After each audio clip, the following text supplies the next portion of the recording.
hey, slipping it in there at the end tonight. We are going live at 8:03 p.m. Central Standard Time. Yeah, I did not. Oh, sorry. Listen to some Rolling Stones here tonight.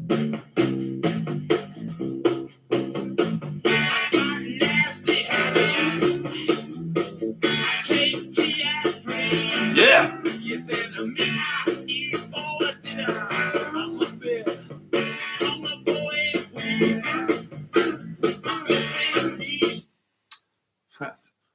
Hey, I had to turn that off before the YouTube Nazis said, excuse me, you're playing a Rolling Stone track. Hey, what's going on out there? Robert Phoenix broadcasting to you live from Austin, Texas at the 8 o'clock time. We got 7 people hanging out in Chatville, or at least on the live stream, and 4 thumbs up. Wow. Okay. What a weekend it's been. How is everybody? We're just getting used to this new time switch. I've been watching the Olympics. I've actually been falling asleep to the Olympics. Let me give you a little insight into my life. Hi, Susan Potter Thomas. Hey, what's happening? Here's your little picture. I was on a group chat with Susan Potter Thomas. I love that name, Susan Potter Thomas. Sounds so regal. I'll give you a little insight into my life. I sleep on my couch. I know I've got a bed and everything, but I sleep on my couch. Hi, Eileen. And I sleep on my couch because I don't move on my couch. So I've been watching the Olympics on the NBC channel, and I get to watch them live. Hello. Oh, I know Finca Feliz. I know who that is. Hi, Lynn. You sleep in my chair. God, what's up with that? I know. I sleep on my couch. So I was sleeping with the Olympics. And this morning, I woke up. And I woke up to the American luge guy. Me too. I got a bad back too. I woke up to the American luge guy coming into second place. It was a really heroic moment. And I woke up to that. I was like, wow, that was really, really cool. That's how I started my Sunday. America got its first medal ever in the luge. And the Olympics are bizarre, aren't they? I mean, they're not even giving out gold medals anymore. They're giving out like these teddy bears. It's really, really weird. But it's like, I mean, back in the day, you get a gold medal, and if like things were, not great financially, at least you'd have a gold medal, and you could check in a gold medal, make some money off of it. But then I also thought that maybe they should start combining sports in the Olympics.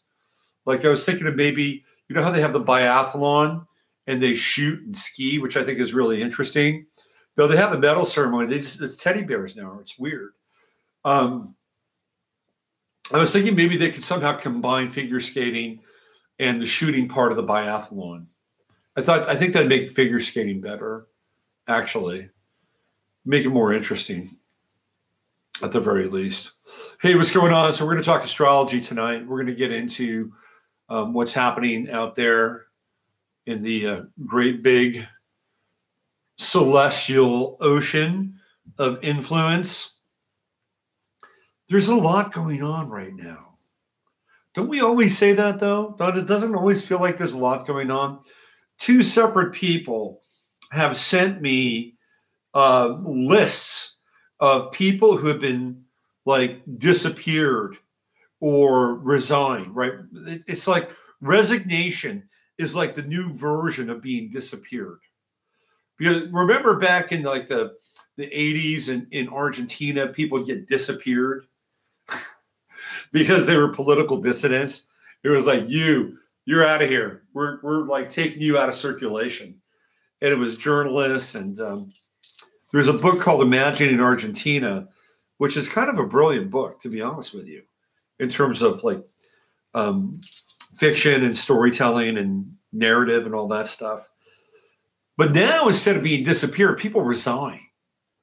So they're not physically being removed, but they are resigning. And and we have this weird kind of like confluence and conglomeration of not just people that resign, but people that wind up unfortunately dead, like the holistic doctors. The holistic doctors, there's like this list, this growing laundry list of holistic doctors who wind up dead for any number of reasons, whether they're legitimate or not. And now we have a whole host of people who are resigning from their positions. Like, for instance, this guy Porter, who was in Trump's cabinet, he's gone. He gone.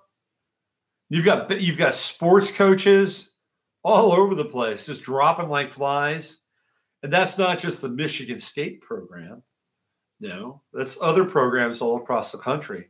Basketball coaches, football coaches. Bob Davie in New Mexico put on leave. He's gone. You've got announcers who have taken a step too far. They crossed the line. They're gone. And so it's this version of being disappeared. And I thought about that, and I thought about Neptune and Pisces. And I thought about how Neptune and Pisces is this giant kind of tidal influence that brings like new people into our awareness. Like who would ever heard of Peter Strzok? Like Peter Strzok was a nobody, right? Even though it was like what number 2 or 3 in the FBI. But we would never have known of Peter Strzok. We would never have known of him. But all of a sudden now we're talking about Peter Strzok. So it's this Neptunian tide that kind of washed Peter Strzok onto the beaches of our awareness. And Peter Strzok is not alone. There's any number of people who now just show up for a brief period of time and then they go away. And there are people that we've known for quite a while, like Kevin Spacey. Where is he? He's gone. He's been carried out by the tide. And this is Neptune and Pisces. And we are now officially and deeply into the second decan of Neptune and Pisces, which puts it into the Cancerian decan. And when we get into Cancer, of course, we're talking about issues that have to deal with, well, nurturing and mothering and bonding and loving and caring. And these are like core issues, right? They're core issues. When we get into Cancer, we're down into the womb. That's what really Cancer is. It's the womb, right? So we're dealing with core issues with Cancer. And we're in the second decan of Neptune and Pisces, which puts it in that Cancerian decan. And will be until it goes up into Scorpio, and that won't be for about another 3 years. And when Neptune and Pisces goes into the Scorpio decan, holy smokes, that's going to be a really interesting time. Could be the death of Christianity or the rebirth of Christianity. We don't know which. By the way, Christianity, another kind of tidal effect of Neptune and Pisces. I don't know if you watched the Super Bowl or not. If you did, what you saw is the head coach of the Philadelphia Eagles, Doug Peterson, who's a great guy, actually, and he's an Aquarian. And Doug Peterson, the first things out of his mouth when he was interviewed by Dan Patrick for NBC at the end of the Super Bowl was, "I'd like to thank my Lord and Savior, Jesus Christ." Boom. Do you think Bill Belichick would have said that? Do you think Bill Belichick would have said anything? If he did, it would have been a monotone. They played a great game. We played a great game. And I'm just real happy for. My God. You either get the monotone drone, the Sith Lord Bill Belichick, who's an Aries, by the way, or you get Doug Peterson, who's an Aquarian. Now he gets up there. He says, "I'd like to thank my Lord and Savior Jesus Christ," and bang, it's on, right? Then the next guy that they wind up bringing up there is Zach Ertz, who plays tight end. Let's find out what Zach Ertz's sign is. Because there's a pattern here, at least with Peterson and Nick Foles. Zach Ertz happens to be a Scorpio, born November 10th, and he was born and raised in Orange County, California. What does Zach Ertz do when he gets up there? And this is really interesting because Dan Patrick, and I don't believe Dan Patrick is a born-again Christian. I don't think he is. But he thought, I got to get Zach Ertz up here because he made such a big play in that game with the catch. So he decided, and I know this for a fact because I listened to Dan Patrick. And he gets up there and he gets Zach Ertz up, and Zach Ertz says the same thing. The same thing as Doug Peterson. First of all, I'd like to thank my Lord and Savior. Boom. And then the third guy up there was the MVP, who is Nick Foles. And Nick Foles, another Aquarian, just like Doug Peterson. And he gets up there and he says the same thing. So we have three players who are being interviewed after the Super Bowl who are essentially claiming and bestowing their good fortune onto Jesus Christ and God, Lord and Savior.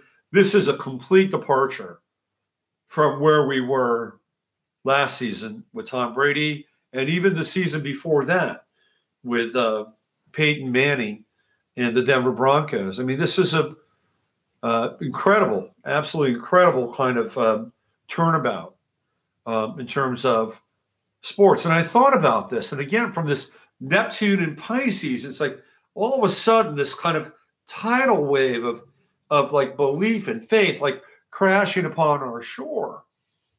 And what's really fascinating is that out of those three guys, two of them were Aquarians.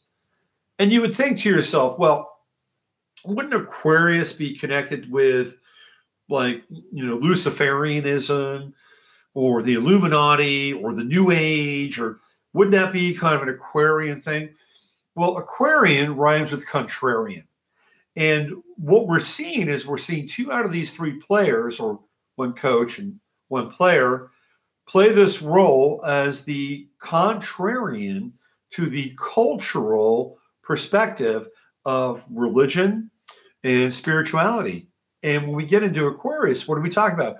We talk about being a revolutionary or being a radical or being different. And we've defined different as being different in the sense that, like the left, the hard left, the social Marxists, the communists, the socialists, to some extent anarchists. Speaking of anarchy, I saw something really pathetic. And Aquarius, I was watching TV the other night, and I think it was out getting Thai food, it was Thai food. And I'm sitting down, and they have the TV on, and they had Shark Tank. So I watched the end of Shark Tank because it was on. And then it was Jay Leno's Garage. If you've been wondering what Jay Leno has been up to, well, he has a TV show about cars. He's a car freak. And on this episode, and I believe on other episodes, he actually helps people who do not know how to drive. So in this episode, I can't believe this. He's helping Johnny Lighton, who's an Aquarian, and he does not know how to drive. Mr. Anarchy in the UK does not know how to drive. I mean, you would think that being punk rock would be independent and being able to go wherever you want and be able to be free, but he didn't even know how to drive. So Jay Leno was teaching Johnny Rotten, Mr. Aquarius, how to drive on Jay Leno's Garage. It was quite ironic. But that's not the first time I've seen Johnny Rotten out of place. I saw him one time on an episode of Judge Judy, which was quite bizarre. Anyway, his backstory or front story, current story, is that he married a very wealthy German woman. So he's a man of means, living in Southern California and showing up on Jay Leno's Garage. Anyway, Doug Peterson and Nick Foles are playing the role of the contrarian, the cultural contrarian. And it's because we've seen this idea that the contrarian or the radical, the rebel, the Aquarian that we've known of for such a long time as being one who goes against the grain and goes against the system. And that's true. But the system was defined by a certain set of parameters, right? And those parameters were what? White, Anglo-Saxon, Protestant. Those were the parameters. And so Aquarianism defined itself against that. Well, where have we been for the last 35, 40 years? Well, we've been moving away from that at a rapid rate, by the way. And so what we have is we have a new version of Aquarianism because it's radical and it's contrary. Do we think that it always has to apply to a certain standard, to a certain model? Does every Aquarian have to be Ray Kurzweil, who we're going to talk about tonight, by the way? We're going to talk about Ray Kurzweil, and we're going to talk about Charles Darwin as well, and Abraham Lincoln. So because I don't have the ability to punch up graphics here like I used to be able to with OBS, if you could go to astro.com right now, if you want to play along at home, you'll find 3 charts, and they're all listed right there, right beneath the chart of the moment. You can click right in, and these are going to be the charts for February 12th, and they are Abraham Lincoln, Ray Kurzweil, and Charles Darwin. We'll be looking at all 3 of those charts tonight, and we're going to be talking about, especially in the chart of Abraham Lincoln, we're going to be talking about rulerships with signs and how interesting and fascinating this whole idea with rulerships and signs. I've been reading a little bit of Linda Goodman. I've been on a Linda Goodman sort of spike lately.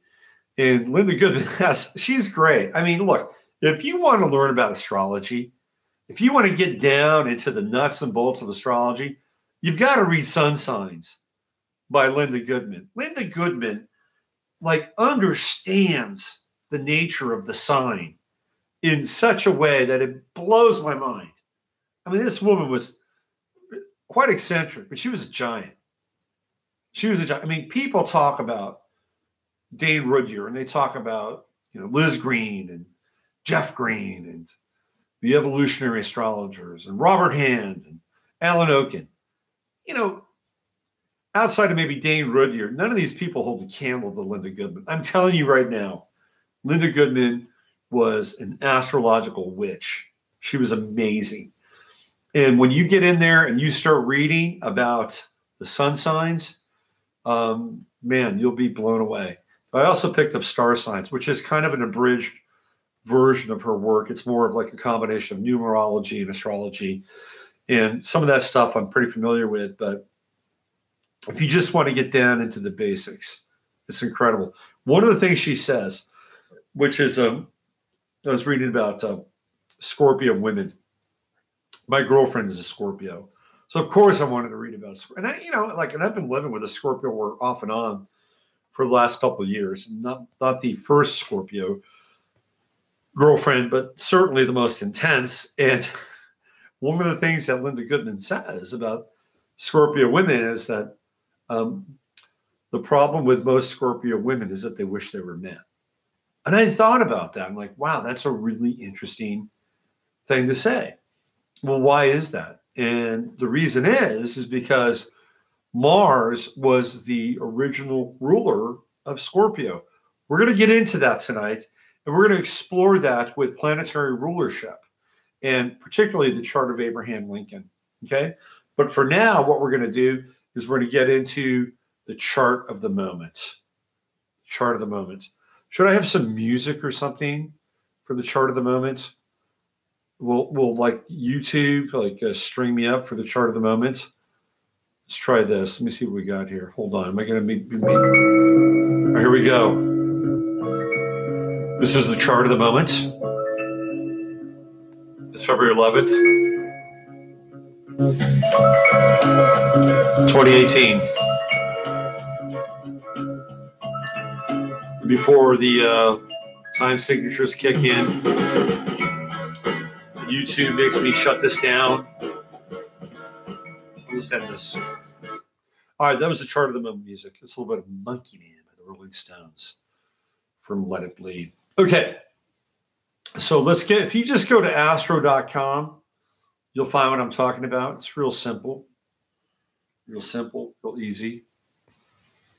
We're going to get into the chart of the moment. It was the chart of the moment. All right, so we have Sun at 23 degrees Aquarius. That puts us in the Libran decan until we say adios, au revoir, sayonara, Aquarius. We're going to be dealing with relationships from here on out. From here to the next 7 days, we'll be dealing with relationships. And guess what? We get to deal with relationships as it relates to this person and this person. And we get to deal with relationships as a collective entity. Whoa. So what that means is that it's a very interesting time if you're engaged in relational dynamics in your life with another person. And we'll get this every year at this time. If you want to zoom out in your relationship, that this point in time, essentially from 1920 Aquarius all the way through to the end of the sign, gives you the ability to become more detached and more impersonal. Like you don't have to take things so personally over the course of the next 6 to 7 days. So this is a really interesting time. You can get in, you can talk about things, you can relate to things, you can share, right? You can share, you can agree, you can disagree. But the Aquarian umbrella or the Aquarian rainbow that literally connects the two of you, or maybe more, depending upon how complex your relationship is. Hey, look, I lived in California. I was on the porch of polyamory. Okay. I'm a Virgo. I can't handle polyamory. It's too much for my system. I've got too much of a highly fine-tuned and wired nervous system to deal with polyamory. I remember one time, okay, I'll share with you a little bit from my past. I was involved, scandalous as it may be, with a married woman. And she was a Capricorn. So, we had the Virgo Capricorn thing. It was a really... the thing I miss about California, let me just say this. The thing I miss about California is it's right on the ocean. And if you've ever read Awakening to Zero Point, which is Greg Braden's, I think, seminal work. Everything Greg Braden did after that, it was good, but not quite as good as Awakening to Zero Point. And what he talks about is he talks about how on the coast, the energy comes off of the oceans, right? It comes into the coast, literally. Not just, this is such an Aquarian thing to talk about, not just physical waves, but also waves, real waves of magnetic energy. And it hits the coast. And that's why the coasts are so open and ignited by change, and how it takes such a long time to get into the center of the country because the coasts are taking the brunt of it. So when I lived in California, I felt that wave very, very intensely. And it was great. I loved it. I didn't get a lot done in California. I don't know about that. I wrote a lot in California. I had Mercury in my third house in California, which is good. Anyway, so where am I going with this? So I don't know if I should say, I don't know if I should say this. I won't give you the backstory. I'll give you the front story. So I was seeing this married woman, although she was leaving her husband. It wasn't like she was cheating on him. She'd already left the house and she was leaving him. And I'll never forget, we left her temporary abode because she was not living at home. And she was a horse person. They have horses on the coast. So I drove her to the horse ranch where the horses were, where she would be teaching. And her husband was there waiting for her. And it was like, it was just kind of heartbreaking for me because, they weren't together and I was dropping her off. And, I didn't want to be that guy. Okay. And I realized that I had no stomach for any of this kind of polyamorous fidelity, infidelity, whatever you want to call it. It might be fine for some people. It was not fine for me. And it wasn't even a polyamorous relationship. I was just seeing somebody who'd left their husband. Anyway, a little Robert Phoenix Confidential. So we're at 23 degrees Aquarius, and we can talk about these things. See, I'm talking about I mean, actually, I'm engaging in the sign right now. So tomorrow when you go to work, because it's always interesting going to work Monday, right? It's Moon Day. We should actually, look, I'm going to be honest with you, okay? We should be going to work on Sundays. It's a Sunday, man. You want to kick your work week off on a freaking Sunday, not a Moon Day. The work week should be done. We should take Sunday through Thursday. That should be the work week, okay? Get Friday off, get Saturday off. That's the real Sabbath anyway, right? Sabado. Sabado. What does that mean? It's the day of the Sabbath. That's Saturday. So we should go Sunday through Thursday. There's my Aquarian perspective for tonight.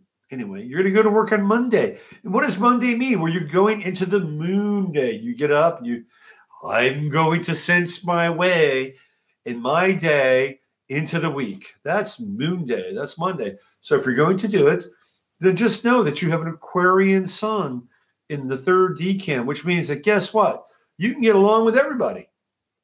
You can get along with everybody. We can all be friends under the last few degrees of Aquarius. And you can start your week off because guess what? Next week, you're going into work on Pisces. And everything gets a whole lot more subjective under Pisces, doesn't it? This is like the last outpost. Speaking of outposts, I was watching Ice Station Zebra. I was on a little I don't know, what would you call that, Suzanne? Would you call that a soiree, a digital soiree? Suzanne is in the chat room, and I was on a little digital thing with her last night, and Jerry and a bunch of other people. And I was talking about Ice Station. I love Turner Classic Movies. I know I'm a freak, but it's true. I love Turner Classic Movies. And I was watching Ice Station Zebra, which is an epic movie. And it's an incredible Piscean movie.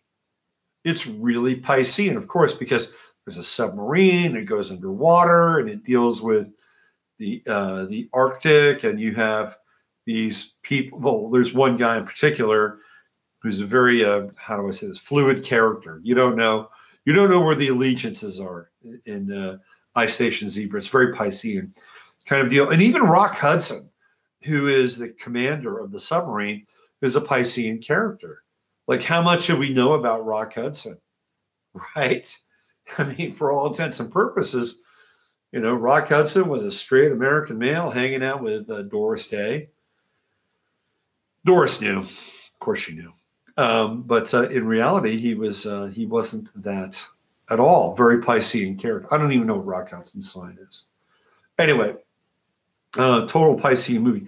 And then I was watching Grand Prix. And Grand Prix is a total Mercury film. It's all about speed.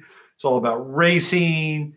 And it's about relationships and how one person bounces from one relationship to another. Fascinating movie. One of these days, hopefully, I'll do a film on I'll do a book on astrology and cinema. I've got a bunch of stuff already on the website, but certainly there's more to come. All right, what about the moon? If the sun is in Aquarius, where's the moon? Well, guess what? It's in Capricorn at 11 degrees. Conjunct my Saturn in Capricorn at 11 degrees. Wow. Not sure how I feel about that. I guess I feel detached about the whole thing. So we've got moon in Capricorn. You're going to be starting work tomorrow on Moon Day in its opposite sign, right? The moon is Cancer. You're starting the work day in Capricorn. It's okay. It's okay. There's a lot of detachment happening out there when you step into your workaday world on Monday. A lot of detachment. And it's good. It's good. Especially if you maybe have had a intense personal weekend. I don't know. It happens to people. You'll be able to separate from church and state tomorrow when you go to work, and that's a good thing. What else can I say about the moon in Capricorn? Okay. I'm going to give you a little astrology lesson, I suppose. And it's about the moon square Saturn, which is like moon in Capricorn, right? To some degree. Now, I have moon in Libra and I have Saturn in Capricorn. And guess what? They square one another.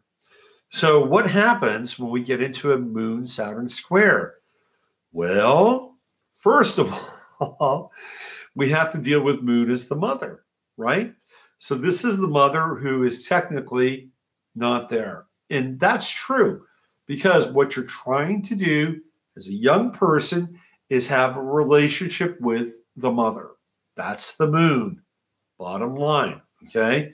When we get into a moon Saturn square, that means that the moon, the mother, is cut off by some level of formality with the Saturn square. And I don't care what signs are in. You could have moon in Aries and Saturn in Cancer. You're still going to have a moon Saturn square. Bottom line, okay? You could have moon in Leo and Saturn in Scorpio, moon Saturn square. Same deal. So it's the mother that is not available to some degree because it's squaring off against some level of formality. There is a deprivation with the moon Saturn square. There is a deprivation of what? Nurturing, right? So this was an interesting exercise for me because my mother was also a working mother. Hello, Saturn. I was a latchkey kid. She wasn't home. She was at work. She was also engaged in the act of the Saturn square. Hey, she didn't have moon Saturn square. She doesn't have moon Saturn square in her chart, but she was engaged in it. And it's a fascinating algorithm for astrology because she was taking up a part of the role and I was taking up a part of the role, even though she didn't have the same aspect in her chart. Doesn't have to happen. So because of the fact that she was engaged in work, Saturnian, she was moon the mother, she just was not there. She wasn't there. Now, here's the other thing, is that with the moon Saturn square, there's usually a very good chance that the mother has had a difficult relationship with her own mother. And it's incarnated and brought into the present day experience. That doesn't always happen. It's a pretty good chance. And so the reason for that is because you can see it acted out or played out with the life of the mother inside of the chart. Now, here's where we get into a generational astrology, okay? And I know people who are invested in astrology, who've looked at the can see the fingerprints of their parents' charts or the fingerprints of your own charts inside of your kids' charts. So guess what? I have a moon Saturn square. Who else has a moon Saturn square? That's right. It's my son, moon Saturn square. This is one of the things that blows my mind about astrology. Absolutely blows my mind. I have a client, great lady, lives up in the Northwest. She lives in Montana, and she has a moon Uranus conjunction. So that's the different mom, right? That's the different mom. That's the radical mom. That's the mom that is, has their kid on, I don't know, the Dr. Spock version of being raised as a child. Fill in the blanks. So this woman, great lady, her daughter also has moon conjunct Uranus. What are the odds on that? Right? It's about generation. I've seen this so many times with astrology, how these generational patterns are picked up. They're picked up with the next generation. So the moon Saturn square is something that is it's also connected to, believe it or not, depression, right? Because the moon is our emotions, and Saturn comes in and goes, hey, this is heavy. This is heavy. So I've actually had to work through quite a bit of that in my lifetime. And here's the great thing about squares, is that as you get older, they get better. And especially when you're dealing with Saturn, you get the benefits from Saturn. So emotionally, I'm just coming on. Like it's all just happening right now. So we have moon at 11 degrees Capricorn on the 11th of February. If you want to play around with your chart and you know your parents' birth time, plug it in and see where there are those generational touch points. It's really, really fascinating. Mercury is at 19 degrees Aquarius, and we like that, especially with the conjunction of the sun. That's great. So we can talk and relate and not take things overly personally. Again, it's in the third decan, so it's in the Libran decan, and we're good with that. We like that, right? And there's a lot of brilliance that can be flashed around. Of course, we're in the Olympics, which is a very Aquarian event. Did you know, by the way, that the Olympics really changed in a big way in 1960? Do you know why? Well, there's two reasons why. Number one, well, talking about Winter Olympics specifically. Number one was that it was the first Olympics to get a big TV contract. And number two, Walt Disney was involved in the Olympics. Walt Disney got involved with the pre-Olympic ceremonies, the post-Olympic ceremonies. He made sure that there were plenty of athletes and celebrities that were hanging out there in Squaw Valley, California. So really the modern day Olympics, in terms of marketing, in terms of television, and in terms of the presentation, go all the way back to 1960. And the Winter Olympics in Squaw Valley were Walt Disney, who was not the person that got the Olympics going in Squaw Valley. It's somebody else entirely different. But Walt Disney was in charge of the marketing, essentially, for those Olympics. And so what we're seeing now is the Disneyfication of the Olympics. And it's all become, it's a small world after all. Venus has just entered Pisces. Now we're going to have a really, really nice Venus-Neptune conjunction coming up here in about 2 weeks, okay? This is going to be a fantastic conjunction. If I could just get the leaders of the world to hone in on this Venus-Neptune conjunction in the coming weeks. Now, by that time, Mars will be far enough out of range. It'll be closer to Capricorn. Not quite.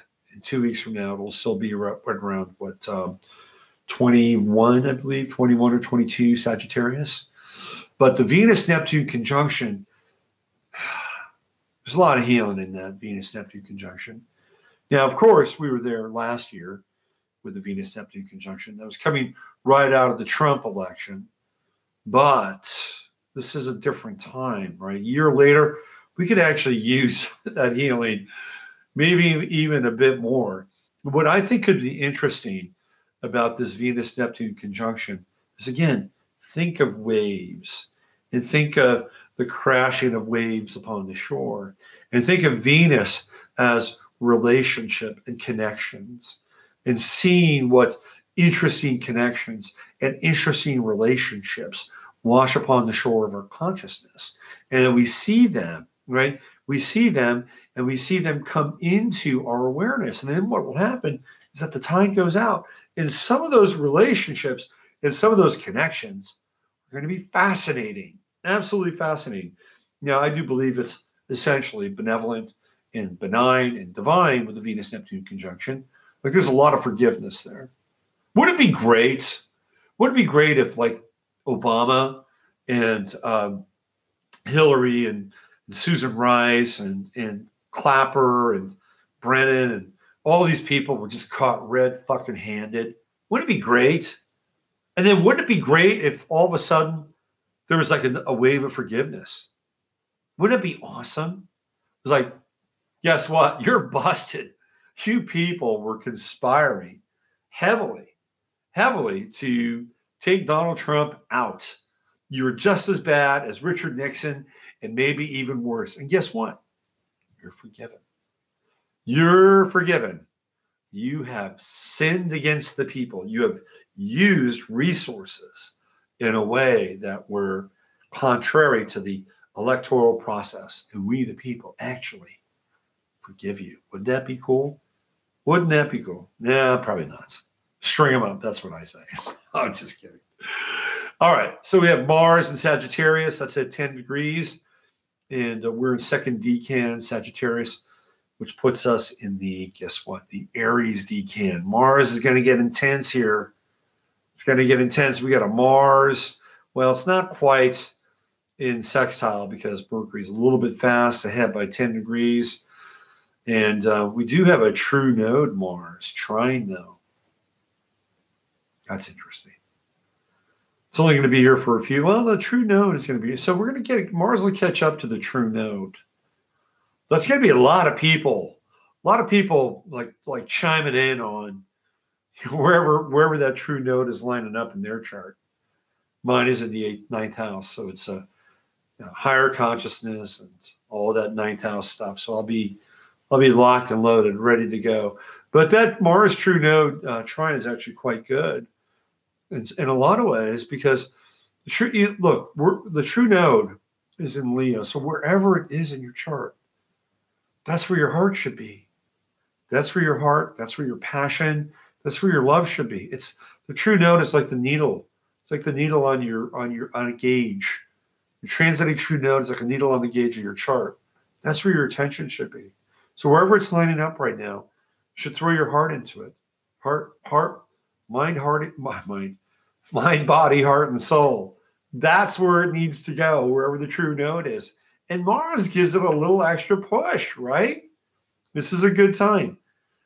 So you can't get passionate about things. Get passionate about the things that mean something to you, especially if whatever it is connected to a hobby or a pastime, which is very Leo-like, and you can take it to another level.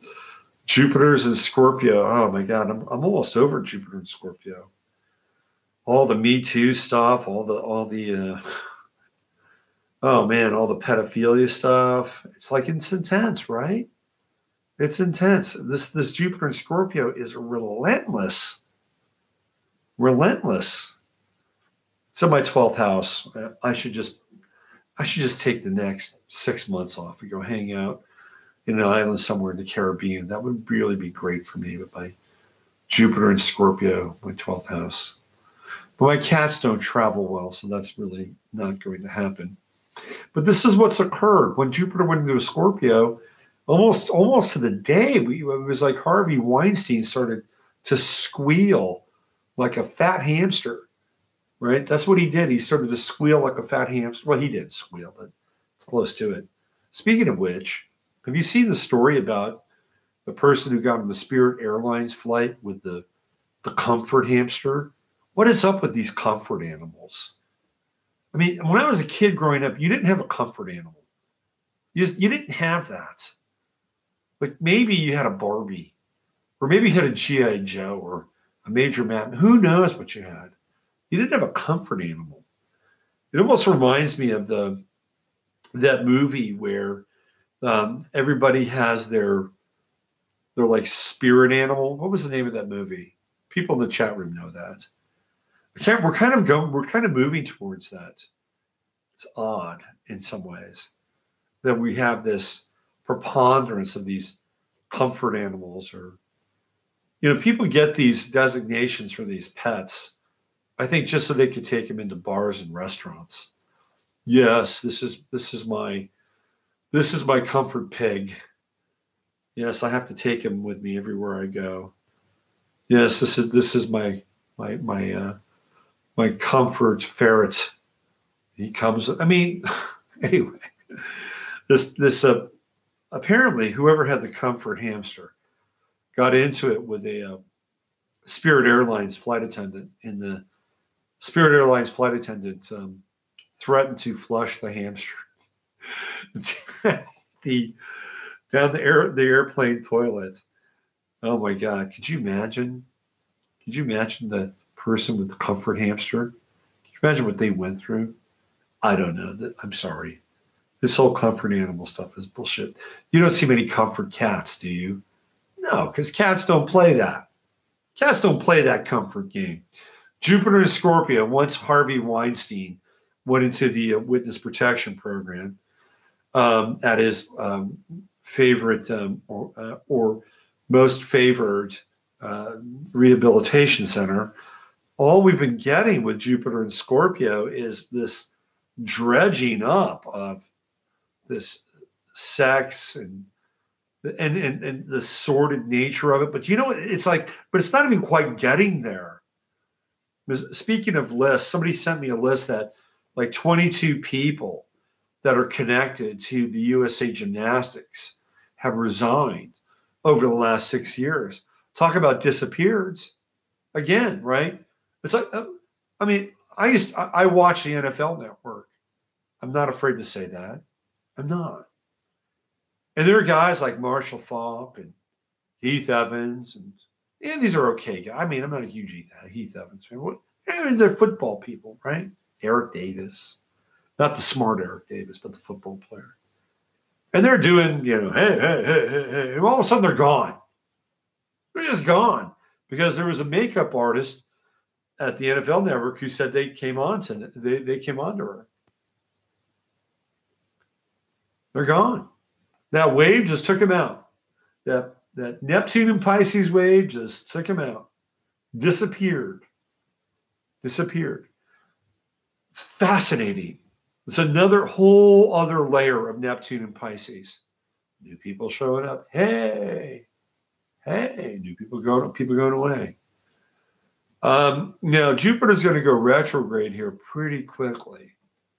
And that's going to be fascinating to see what happens.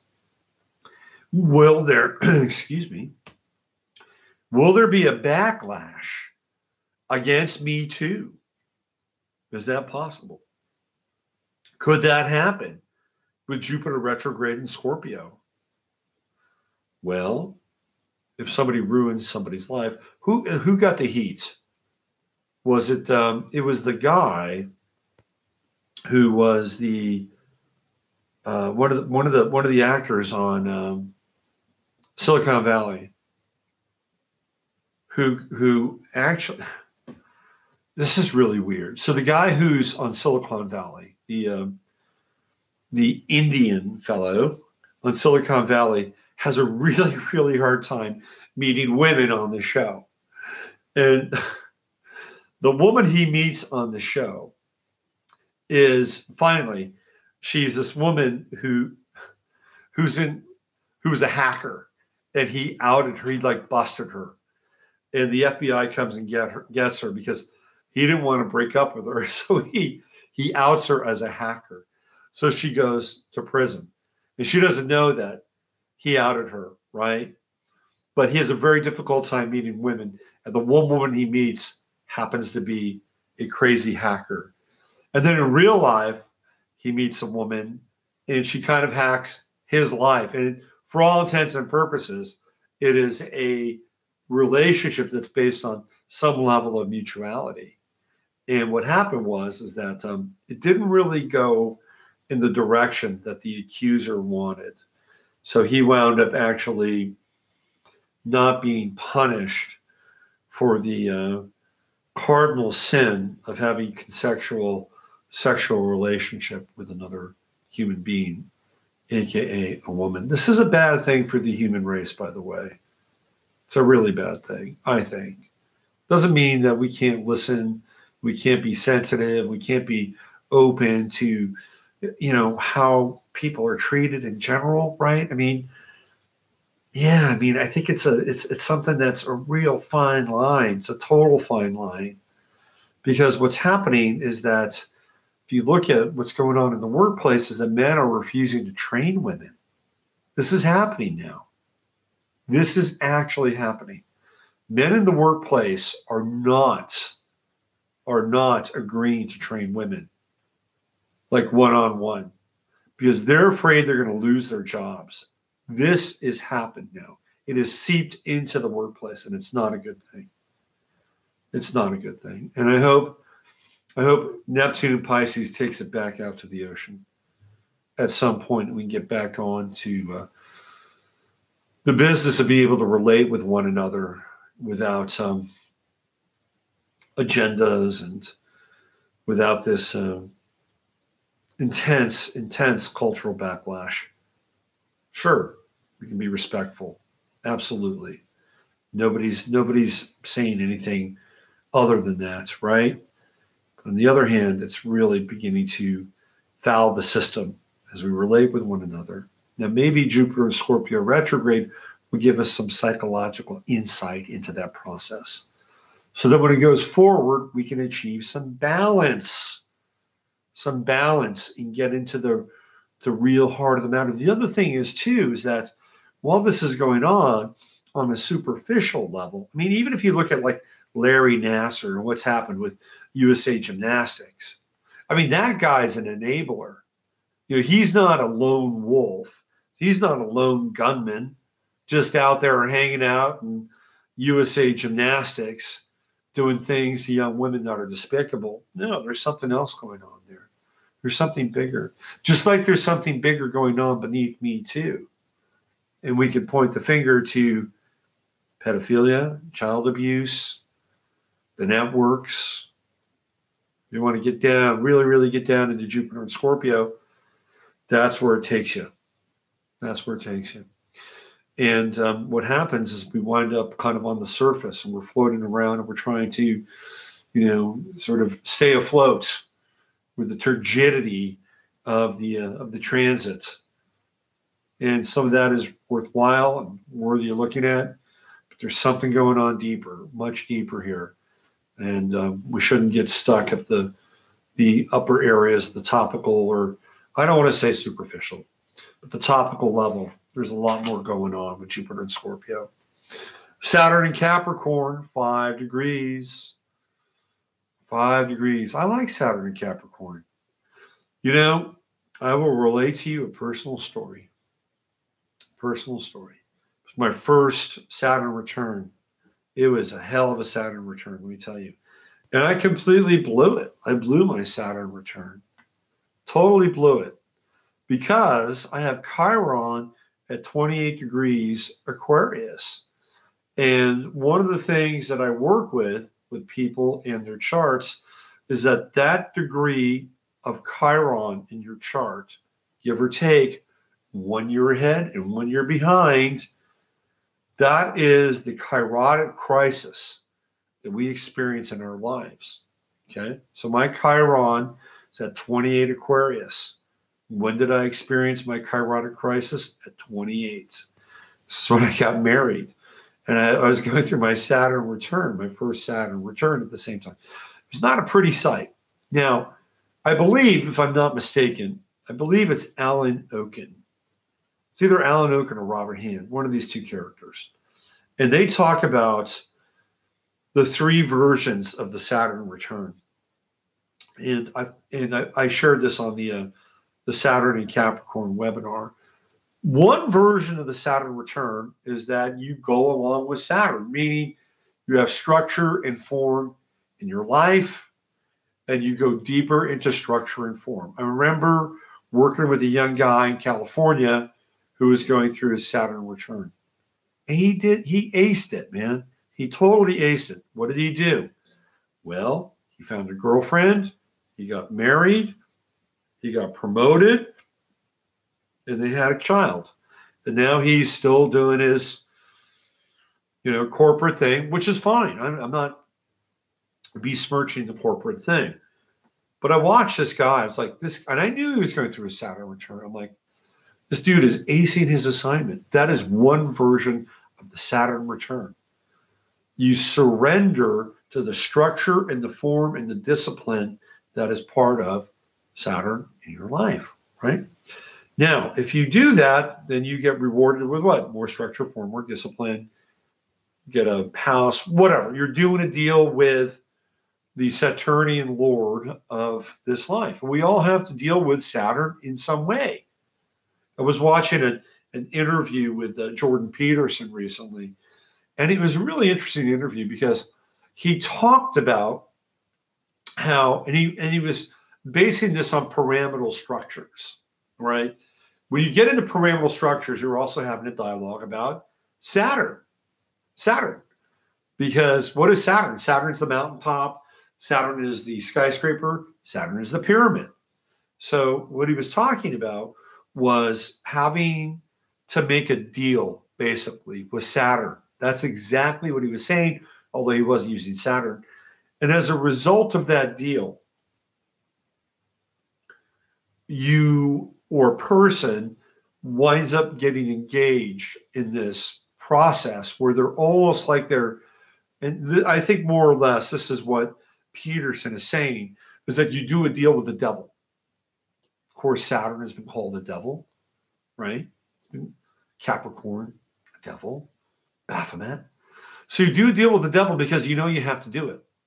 So when you get up tomorrow morning and you go to work, you're doing a deal with Saturn and you're doing a deal with Capricorn. And then hopefully what you're doing as a result of that, whatever it is you do, is that in there you find some inherent level of meaning. Now, in Jordan Peterson's world, the whole idea is to ascend and get to the top of the pyramid. Really, if you listen to him and follow him, it's exactly what he's saying. And then when you get to the top of the pyramid, what does it do? Well, it liberates you from the hierarchy. You get to be on top. You get to be omniscient. You get to be all-seeing. You have the all-seeing eye of Horus. Now, whatever it is that you had to do to get up to the top of that pyramid, well, that's between you and your creator, Lord, and maker. That's a whole different story. And I don't think Jordan Peterson really talks about that, at least not in this video that I saw. But it's an interesting premise because he acknowledges that we have to deal with this imposition of structure, order, and form in our lives. And then he said that you cannot live without it. You cannot define your life without it. And I thought, well, that's interesting. So I looked at my own life, which has been an exercise in not doing that, right? My life has been an exercise of not getting a corporate gig, although I did it for about 5 years.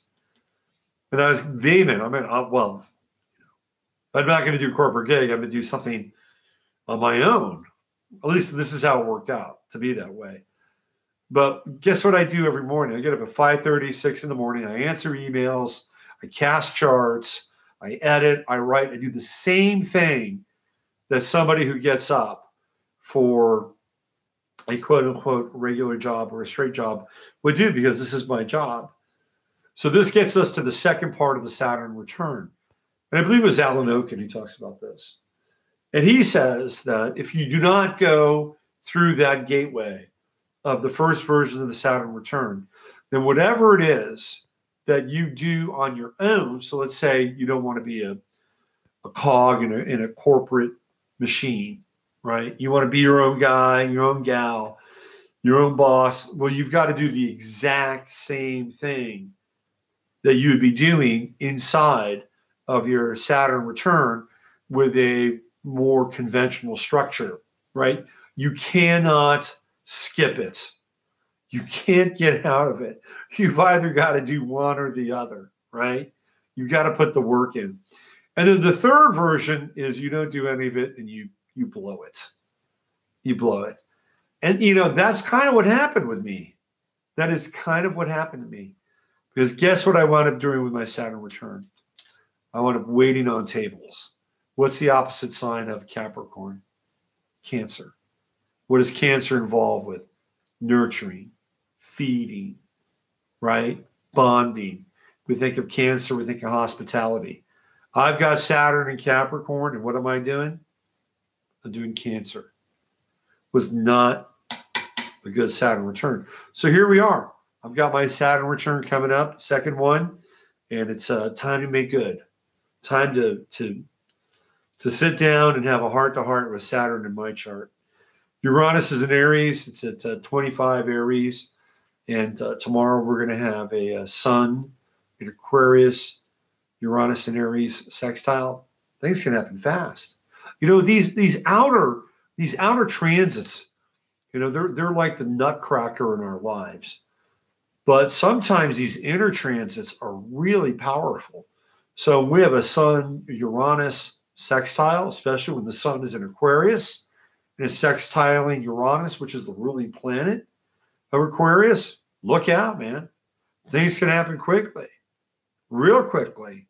You can get some resolution fast. We've got this coming up for the next 2 days, 3 days, maybe 4 if we're lucky. So get ready. You want to solve some shit. The Sun-Uranus sextile, it's going to be very interesting because, again, we're dealing with the ruling planet and the sun in its own sign, or the sun and the sign of the ruling planet. Neptune and Pisces, not moving fast enough as far as I'm concerned. Speaking of waves, in my life, bringing some very interesting waves in my life. Yeah, I'm not going to get too personal because let's just say that there are third parties involved that don't want me to get too personal. But Neptune and Pisces, we've been talking about it a lot tonight. So it's about washing on the shore. Let's look at the Sabian symbol for 13 Pisces. Let's check that out. Give me a second here. Let me find it. Let's see what we got for 13 and 14. I'm thinking of coming up with my own version of the Sabian symbols. I think there should be like a version of the Sabian symbols that are based on like work. I might do that. Maybe this will be my own imprint. Okay, so we're looking at 13 and 14 Pisces. So let's start with 13 Pisces right now. Okay, so this is an interesting one. An ancient sword used in many battles is displayed in a museum. Now, of course, I love the Dane Rudyard interpretation, so I'll read it. Through the effectual use of his will, a consecrated man can become a symbol of courage for all those who follow in his footsteps. This is where we are now. Will is the ultimate spiritual weapon, and its undeviating use is a certification of individual worth. Wherever found, this symbol emphasizes the imperative need to make use of the will in meeting the basic challenges of the inner life as well as outer adversaries. With this third symbol of the 69th sequence, we see singled out and strongly emphasized the one power in man, which is an assurance of victory in the contests generated by social or occult processes, in which he has become an active part. The individual must use that willpower, yet it is not really his own voice. He operates at a spiritual level. It is God's will. By the way, Rudyard doesn't use God all the time, but he does for Pisces. It is God's will operating through his mind, which focuses its thrusts. It is occultly speaking. And here he goes into the here goes into his theosophical teachings. It is occultly speaking the power of the brotherhood. Whoa. What does he mean by the brotherhood? He's talking about the great white brotherhood, of course. Saint-Germain, El Moria, Jesus, St. Francis, Kuan Yin. That's what he's talking about. The energy of the whole operating through the one-pointed individual who has made this whole aware of the need for its use in a particular situation. Okay, that's a really good sentence. Let's stop the brother thing. The energy of the whole operating through the one-pointed individual who has made the whole aware of the need for its use in a particular situation.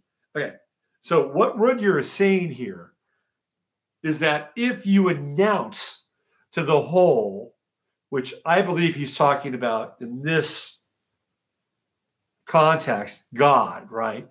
If you announce to the whole that you're the one-pointed individual, that you can become a focal point of that will. That's what he's talking about. So here we go, Pisces 13. Why not? Pisces is all about possibility, right?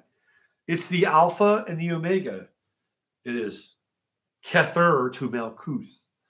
So what we have here is your ability to, guess what? To say to the whole, make me an instrument of your divine will every single day. Hello? Who is it? It's me, Robert. What do you want? Well, I'd like to be an instrument of your divine will. Really? Yeah. Come back tomorrow. Hello? Who is it? And so it goes, right? Like at first you don't succeed, you just keep showing up. And finally, all right. We'll give you just a little bit. We're going to try you out. Just a little bit. We'll see how you do. It's a test. Okay. I'm ready for it. Give it to me. I'm ready for the test. I'm ready to be an instrument of divine will. Don't blow it. Don't blow it, kid. I'm 57 years old. I know. But in the grand scheme of things, you're still a kid. Okay. This is what this degree is talking about. Try it out. What have you got to lose, right? Well, I mean, what have you got to lose? You don't have to do it in the break room tomorrow at work. Could you imagine that? Please, Lord, make me an instrument of your divine will. Right in front of the microwave. And that's not going to go over too well. But in your own, like, okay. I'm sorry. I'm new age tripping now. So I back in California, it wasn't just polyamory land. It was also channeling land. There are a lot of channels back in California. And I remember one time I saw this one channel. She blew my mind, man. She was really good. I've been, back then it was like channel a week. It was like Channelathon. I wish I had a cable access show. I just bring on channels every week. Speaking of Neptune and Pisces, you just wash up on shore. This one was really good. Anyway, she talked about, and this was a really interesting kind of piece, is that like one of the greatest times that you can connect with God / spirit is when you're in the bathroom. When you're in the bathroom, you just like, sitting down, going pee or whatever.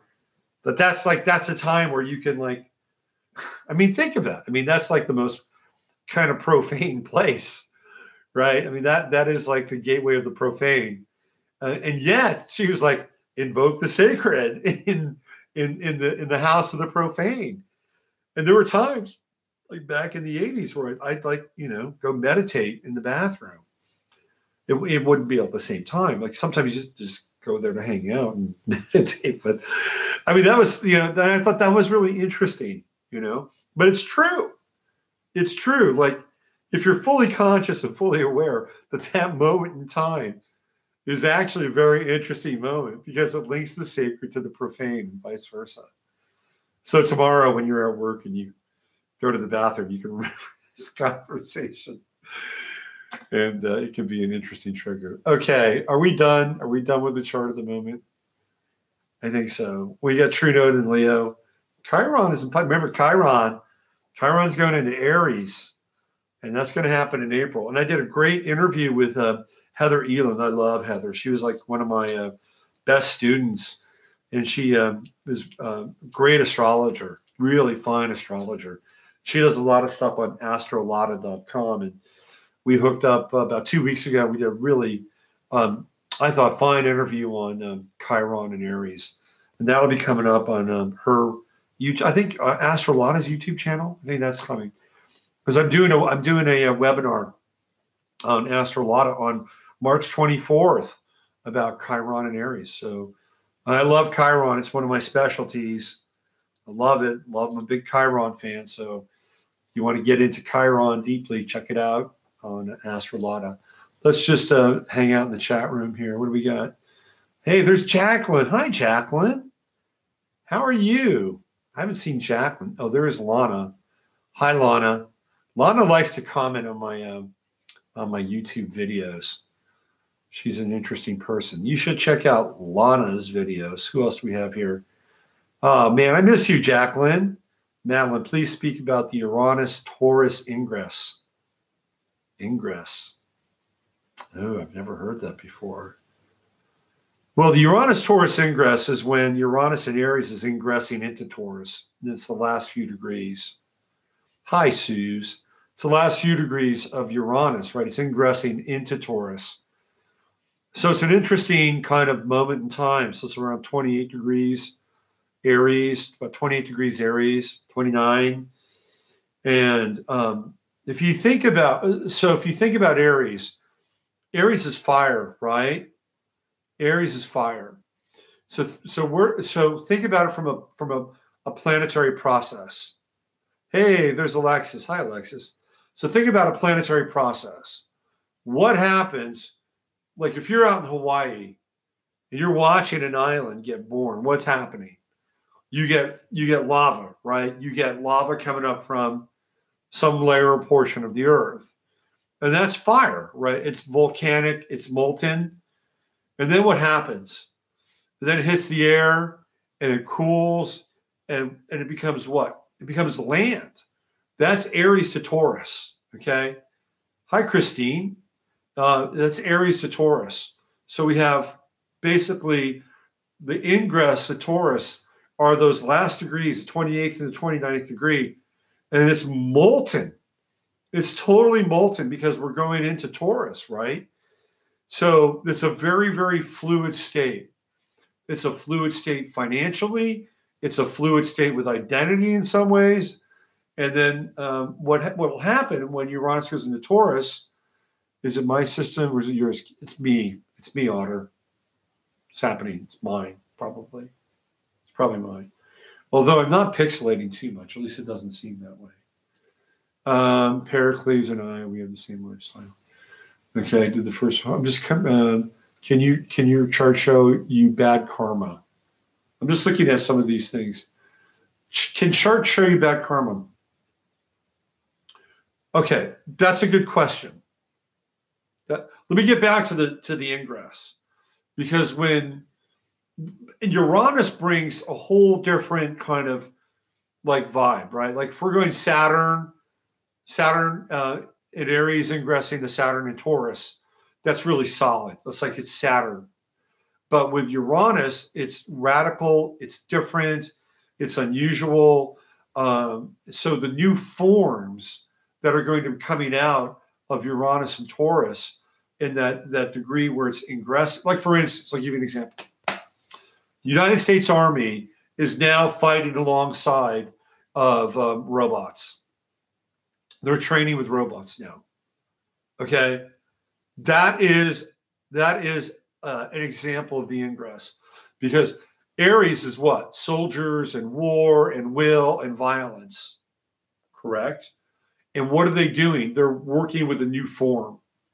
And the new form is their robot buddies who will kill anybody as long as it's programmed.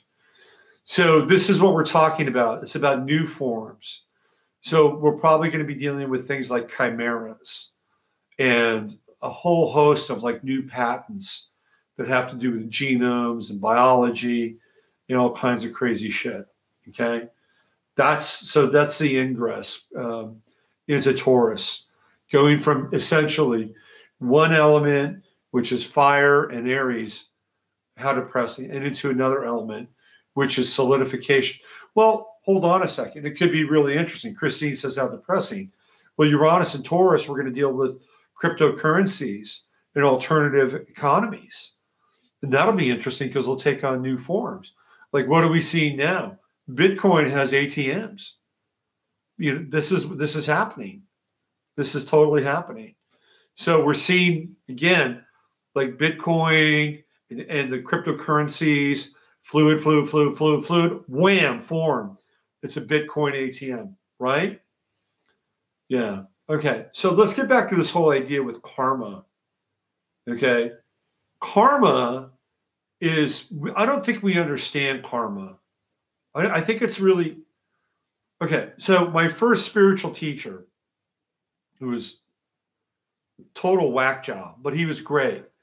He was a guy that had a nervous breakdown. He was a pilot for United Airlines, and he had a nervous breakdown, and he wound up becoming a janitor because they couldn't fire him.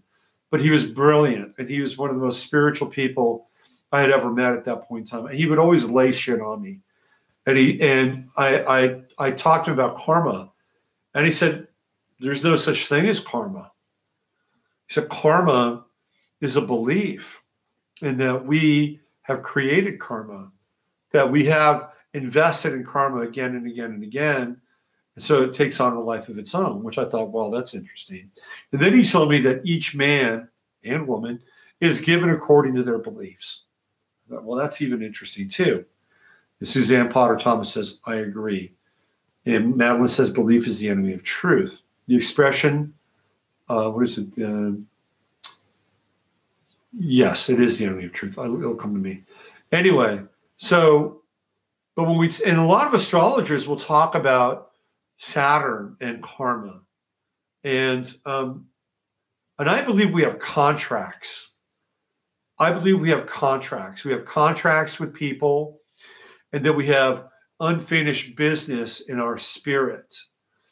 And we attract people, and we attract situations based on those parts of us that are unclaimed or unrecognized or unredeemed. What comes around goes around. Yeah, so his thing was he talked about that. And he said that I remember one time I brought up a situation where something happened to this guy that I knew, and I tried to explain it to him. And he basically said that he was being met by his own spirit. Okay. That was his definition of what was happening. There was karma.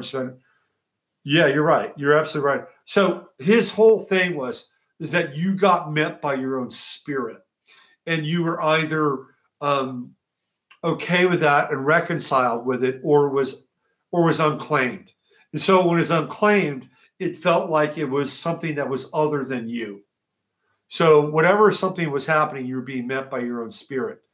To that extent, then does that person even exist?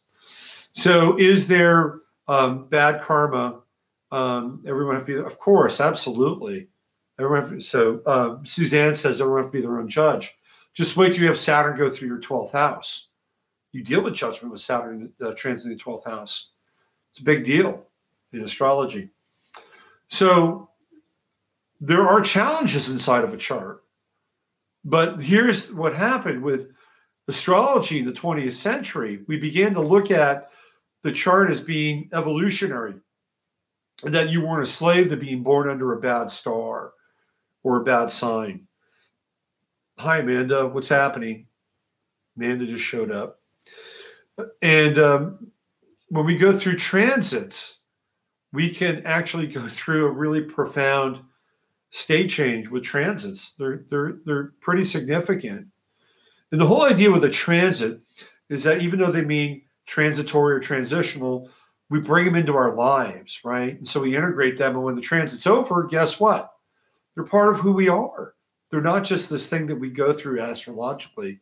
Oh, I went through that transit, now I'm done. No, the whole idea is to bring it into your life. Okay. Any other questions? Let's see what we got. Let's see. Let me see what we have. I'm just coming back. Spaceman is heading to Mars. I know he is heading to Mars. Snowflakes need comfort. What else do we have? The Golden Compass. That was the movie. The Golden Compass. Everybody running around with their little comfort pets are like reanimating the Golden Compass. The hamster. Jealous muggles who want familiars. Exactly. What else do we have? My Chrome crash. I'm just seeing. Lana says, the moon mother, if taken from her child taken from her world, would turn the world upside down to get her son. I know this personally. So Alana is somebody who's got some challenges. She had her son taken away from her. Lana Anderson, follow her on her YouTube channel and try and track and see what's going on with her son. And maybe you can get involved in some level of internet, word I'm looking for, advocacy. Okay, so what I want to do is I gave you 3 figures to look up on astro.com. So if you could do that now, or if you haven't done it, do it now. It's real simple. Just go to the homepage, go to just below where it says chart of the moment, click on there. You're going to see 3 charts. We're going to work on 3 charts tonight, okay? The first chart I want to work on is Ray Kurzweil's chart. And I'm not going to spend a lot of time with it, but it's a fascinating chart, okay? So go find that. Give yourself probably about 30 seconds, and I'm going to look up something here that I want to. It's a really, really important part of the Ray Kurzweil chart.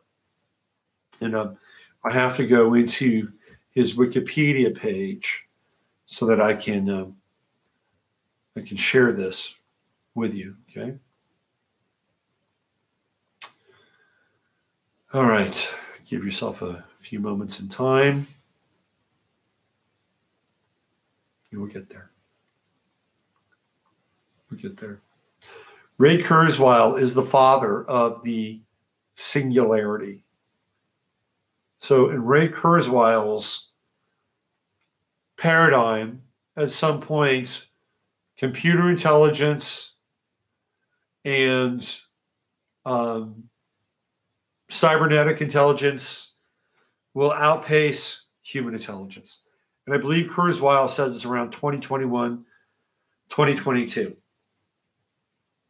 And Ray Kurzweil has been dedicated, absolutely dedicated towards this end. And Ray Kurzweil could be called the father of transhumanism. The father of transhumanism. He wrote the book, The Age of Spiritual Machines, which debuted in 1999. And he proposed the law of accelerating returns, according to which the rate of change in a wide variety of evolutionary, remember that word, evolutionary, systems, including the growth of technologies, tends to increase exponentially. He gave further focus to this issue in the 2001 essay entitled The Law of Accelerated Returns, which proposed an extension of Moore's Law to a wide variety of technologies, and used this to argue in favor of Werner Vang's concept of a technological singularity, which is what we're talking about. Kurzweil suggests that this exponential technological growth is counterintuitive to the way our brains perceive the world, since our brains were biologically inherited from human beings living in a world that was linear and local.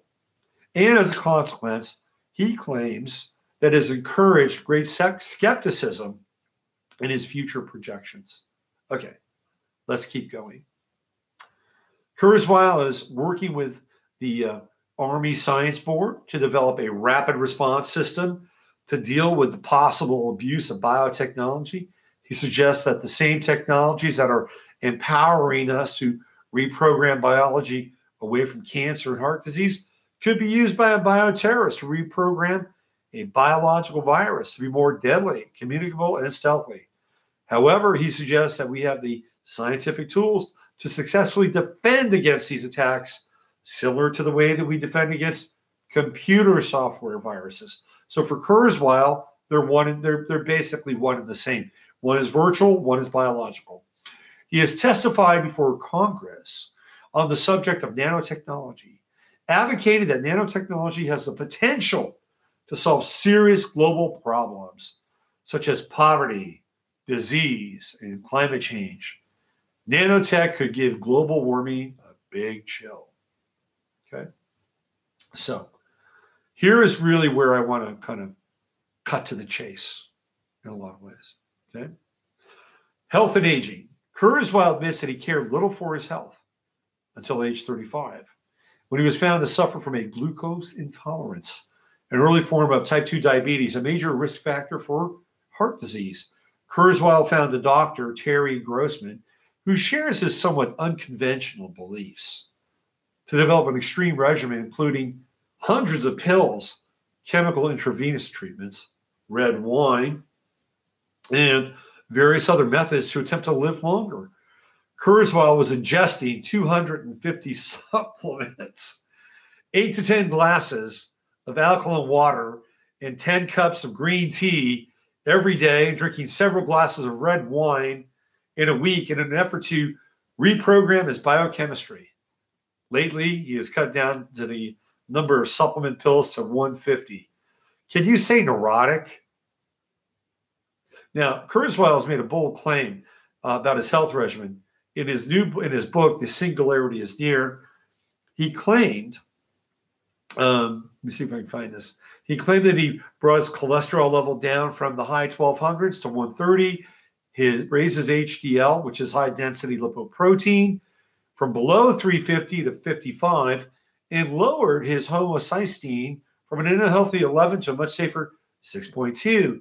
He also claimed that his C-reactive protein and all the other indexes for heart disease, diabetes, and other conditions are at ideal levels. He further claimed that his health regimen, including reducing fat intake, successfully reversed his type 2 diabetes. Now, what's fascinating about this is that he did this without any nanotechnology, okay? What he did is he took supplements. Ray Kurzweil took supplements to get his health back on track. That's exactly what he was doing. Absolutely. Now, one of the things that happened with Kurzweil is his father died. And this is a big, big deal for Kurzweil. Let me see if I can find this. Ray Kurzweil's father passed away. And Ray Kurzweil decided that, and I believe it really drove his work, right? Really, really drove his work. You can find out. Oh, here I'm going to find this. There's a piece here. Oh, here we go. This is it. This is what I wanted to read you. This is what I wanted to read you. Kurzweil frequently comments on the application of cell-sized nanotechnology to the workings of the human brain and how this could be applied to building AI. While being interviewed for a February 2009 issue of Rolling Stone magazine, Kurzweil expressed a desire to construct a genetic copy of his late father, Frederick Kurzweil, from DNA within his gravesite.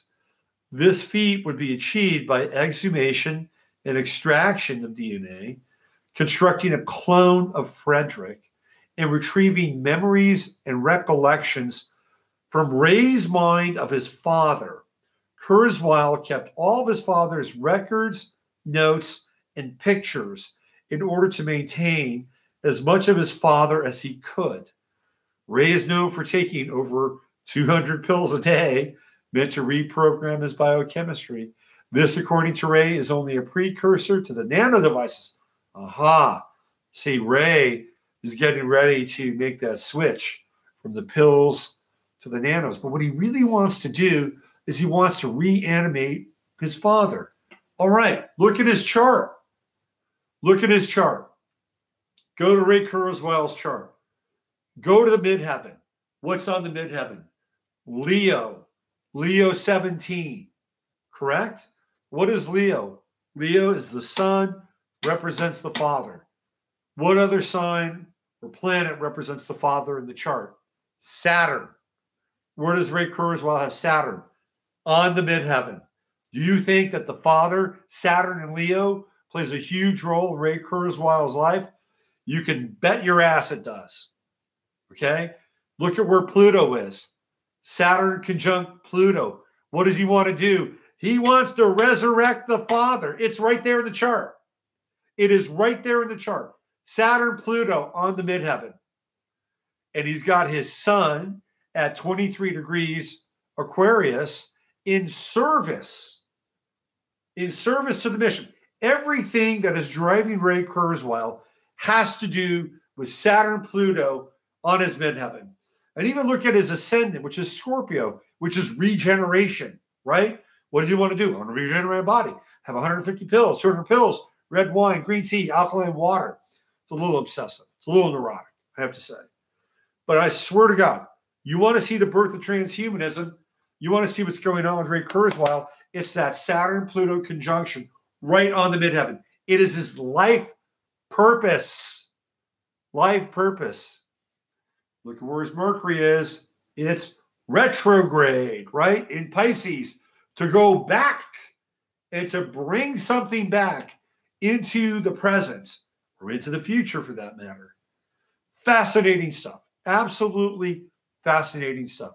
Now, he has Jupiter in Sagittarius, like I do, 23 degrees. It's in the second house. It's expanding the notion of what? Limits, physical limits, because that's the second house. And it's opposing Uranus. Now, Uranus is pretty interesting. He's got it at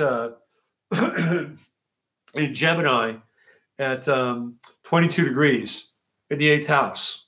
Uranus in the 8th house has this ability to be kind of prophetic in a lot of ways. They say that people with Uranus in the 8th house can foresee their own death. It's kind of an old astrological tale. But he has a sextiling Saturn, right?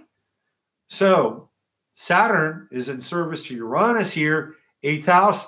What house is that? Scorpio. What is Scorpio? Death. Is there resurrection with Scorpio? Sometimes. He's got Uranus, technology in the 8th house, in the service of resurrecting his father, and as a result of that, creating the new human. Fascinating chart. You can see it completely played out here. His whole father fetish. Total father fetish. Tell you what else is interesting. I'll put this out there, okay? If you guys are following along, give me one thing about this chart that you see that grabs you, okay? One thing. Give me one thing about this chart. Let's see what we come up with. Let's see how good you are at sleuthing. There's an anomaly in this chart. Let's see where we are with it.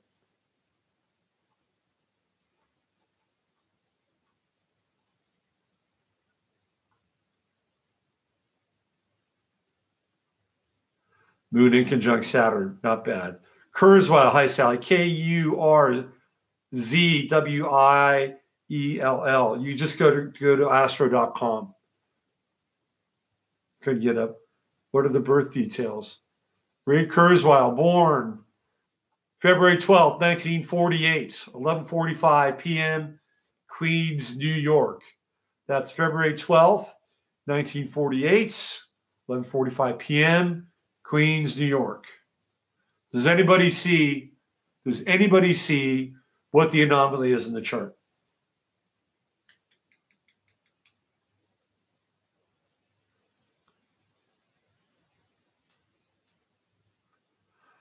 Here's the anomaly. The anomaly is he has no Earth in his chart. Isn't that interesting? He has no Earth in his chart. He has Saturn on the midheaven, which is the ruler of Capricorn, right? But in this case, he's got no Earth. The only Earth he has is the true node in Taurus.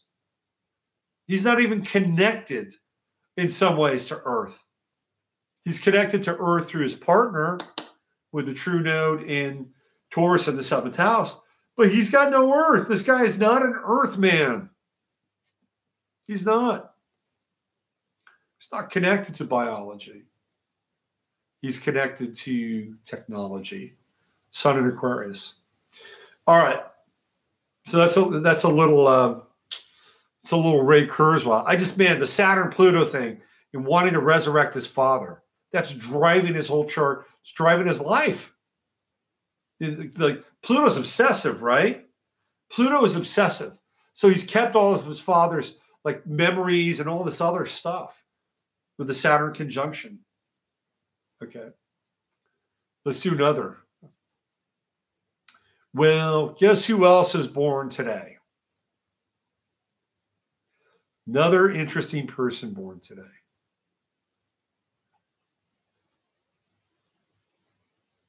It's Charles Darwin. So we have Charles Darwin and Ray Kurzweil born on the same day. What are the freaking odds with that? Okay, what are the odds? Crazy, right? One guy is like completely lying and fudging this whole thing around the evolution of the species. And they used Darwin in his ideology to basically enable and ennoble psychopathology in the 20th century. Because that's what happened. Darwinism became social Darwinism, and only the strong survive. And there is no God, by the way.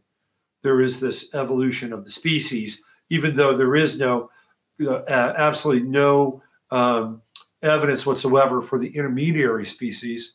And they never, ever, ever, ever, ever address that. Period. End of story. Right?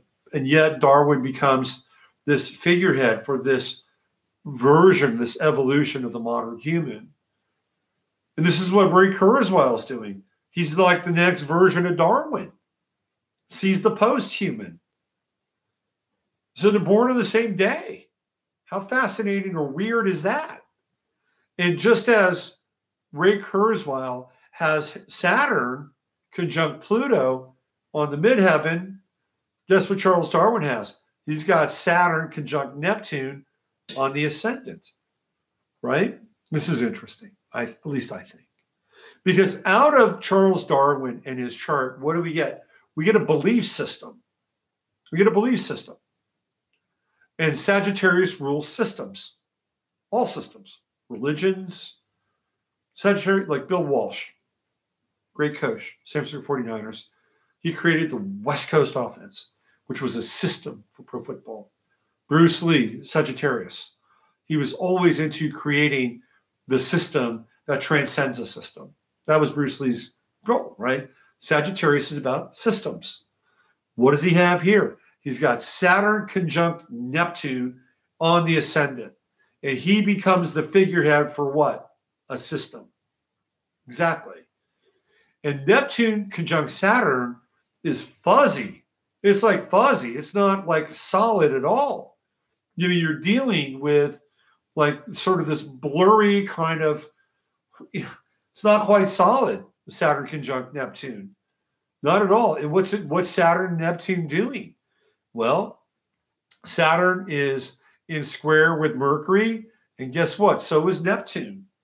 When we get into Neptune, Mercury squares, what do we get into? We get into lying. Lying. And it's not even, I was talking with this to a client about this a couple days ago. Neptune Mercury squares are when somebody's so convinced of the truth, even though they're lying, that they convince themselves that somehow it's the truth. I'll give you an example. Like Donald Trump, he's got a Mercury Neptune square. And who is one of Donald Trump's early quote unquote spiritual teachers? It was Norman Bishop Peale, right? Norman Vincent Peale, Bishop Peale, Norman Vincent Peale, Bishop Peale. And what did he write? The Power of Positive Thinking. This is who schooled Trump. Like Trump's like three big spiritual teachers were Liberace, Roy Cohn, and Vincent Peale, Norman Vincent Peale. One was a gangster, one was a flamboyant homosexual, and the other was the first like bishop involved in the human potential movement. Well, I guess Roy Cohn was a flamboyant. Well, he wasn't flamboyant, but he was a homosexual too. That's funny. That's funny. Anyway, I haven't really thought about that much. But so what does Trump do with that Mercury Neptune square? It's like I mean, if you look at what he did prior to the election in the primaries, it was almost as if like he kept predicting. Nobody else predicted. That's a Mercury Neptune square. That's the positive side of it. Correct? That's the positive side. The downside of a Mercury Neptune square is somebody who's a liar and they're convinced of their own truth. So what do we have here with Mr. Darwin? We have Saturn, which is the foundation of who he is. Right? Like look at his ascendant. It's 7 degrees Sagittarius and Saturn's at 3. So it's kind of right there. But where's Neptune? Neptune is at 6 degrees. Neptune is right on his ascendant in this chart. Just like how Kurzweil had Saturn Pluto on his midheaven, he has Saturn Neptune on his ascendant. So for Kurzweil, it's his life work. And for Darwin, it was connected to his identity. And I would say that he knew that his whole theory was either incongruent or incomplete because of the square with Mercury in this chart. That's my 2 cents here. And so Mercury Saturn square, Mercury Neptune square. Was Darwin a liar? I think he was at some point probably convinced enough of his own position so that he believed it. And he has that Uranus true node conjunction in the 11th house, which is peers, right? It's peers in groups. So he was putting forth something radical with Uranus in the 11th. And with his true node, he's supposed to do that. And it was well received through Mercury and Pluto and Jupiter communicating it through his 3rd house. Easy flow. The big square, though, is that Saturn-Neptune square to Mercury. I mean, he's not being straight with the rest of the world. But yet, at the same time, he wanted to be what? Recognized and taken seriously.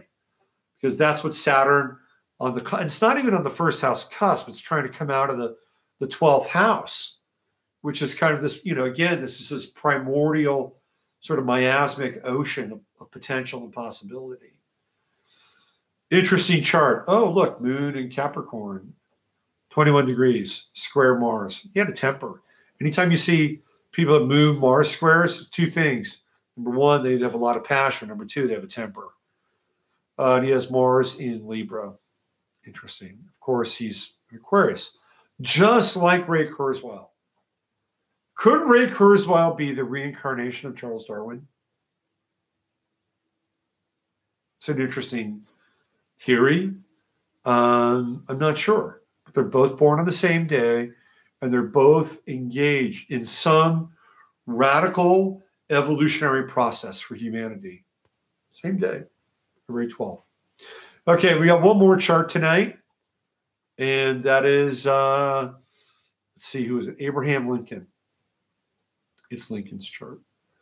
And it's an interesting chart because of, let's see if I can just find, there it is. Okay. So Lincoln he's a double Aquarius. He's a double Aquarius. Aquarius rising, Sun in Aquarius. So the great emancipator, right? I mean, this is what Lincoln is, the great emancipator. He's the one that took a radical kind of turn and decided to change the tide of the country, free the slaves. But we all know that that was only part of the story, part of the equation.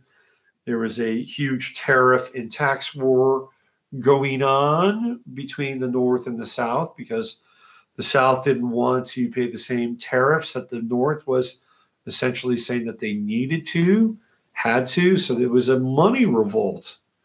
It was more, I mean, sure, of course, emancipation was part of it. But can we be clear about that? Well, I don't know. Look at his chart. He's got Saturn and Neptune again conjunct, this time on the midheaven, not the ascendant, but the midheaven. So when we look at the midheaven, we get into Capricorn, we talk about legacy. Yeah, he's got Mars in Libra. I mean, God, was this guy born in the same day as Darwin? Let me just check. 1809. Let me just check here. This is interesting. 1809. So Charles Darwin and Abraham Lincoln were born on the same day. How about that? And each of them has a very interesting legacy, like a radical, revolutionary legacy. They're born on the same day. Abraham Lincoln was born at 6:54 a.m., and Charles Darwin was born, where's Charlie's chart? I just had it up here. Right here. It was 3 o'clock a.m. So let's see. So Charles Darwin born in Shrewsbury, England.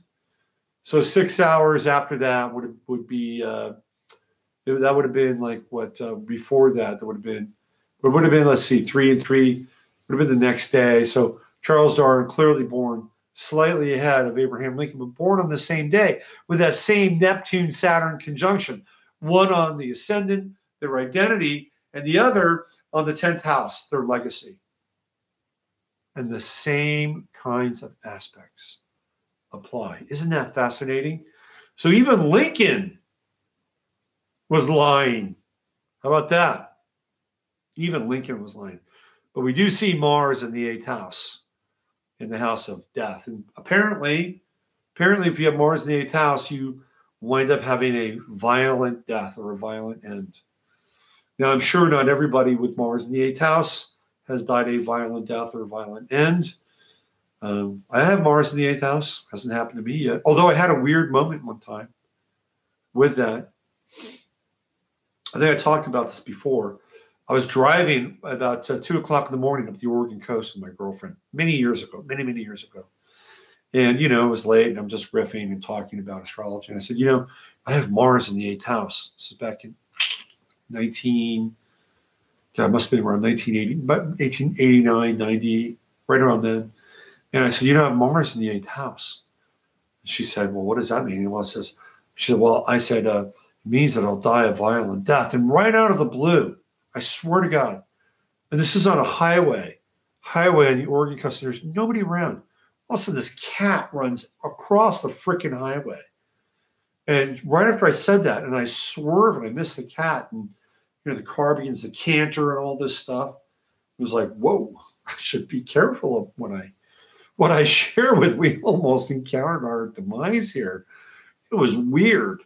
But anyway, according to astrology, Abraham Lincoln met his astrological end with Mars in the 8th house. Now, what's fascinating about Lincoln, remember this. When he was born, Uranus had not been discovered.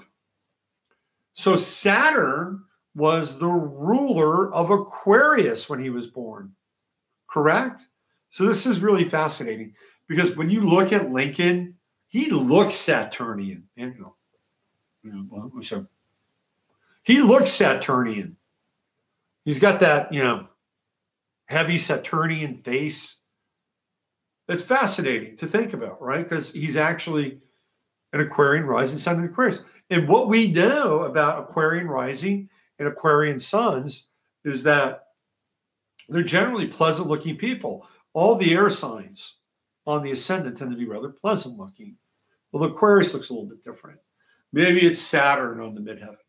Maybe that's what it is. Maybe that's what gave him this kind of craggy Abraham Lincoln kind of face.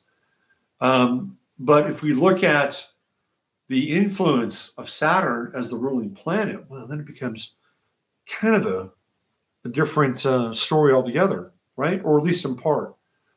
Because he certainly was radical. I mean, he changed a lot of stuff. However, that said, what's different about Lincoln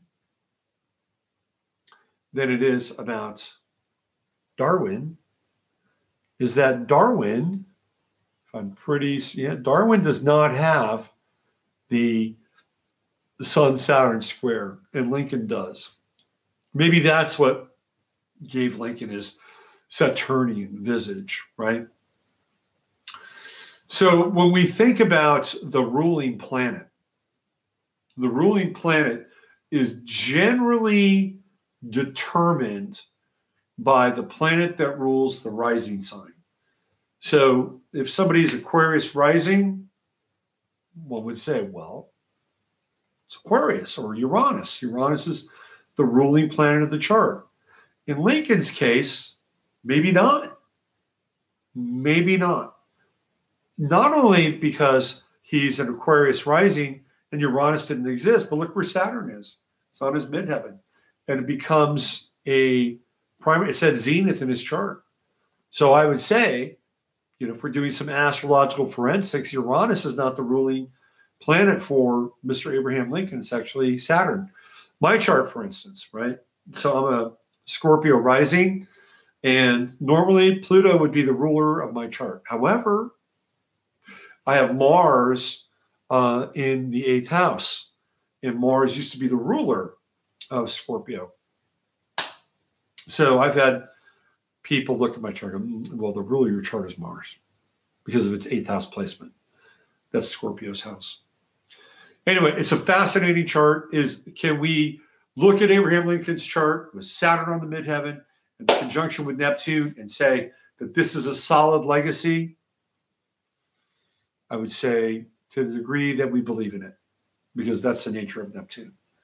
And Neptune is a repositor of our beliefs. Let's put it that way. Okay, now I'm going to get to charts. People have sent me their charts, and not tonight. I won't do it tonight, but I will do it next Sunday. I promise I'll do the next 3 charts we do next week. I'm going to do 3 charts next week, and they're going to be charts that people have given me. And we're going to do them live and, just listen in. I've got about 10 charts that people want me to do. So we'll do that next week. And we'll play around a little bit. All right. So I think we're good, right? 2 hours. Did you get your money's worth tonight? Price of admission, worth the popcorn? Let's check in with the live stream here. Uranus on his north node. Yeah. He was lying. Born different places, same day. Yeah. What orb for squares? Squares are usually, I'd say, around the sweet spot or the sour spot is around 8 degrees for a square. By the way, I have a radical theory about conjunctions.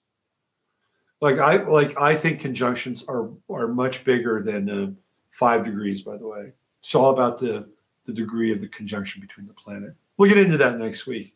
Hey, listen, thank you everybody for showing up. I want everything reading from you. Jordan, just send me an email.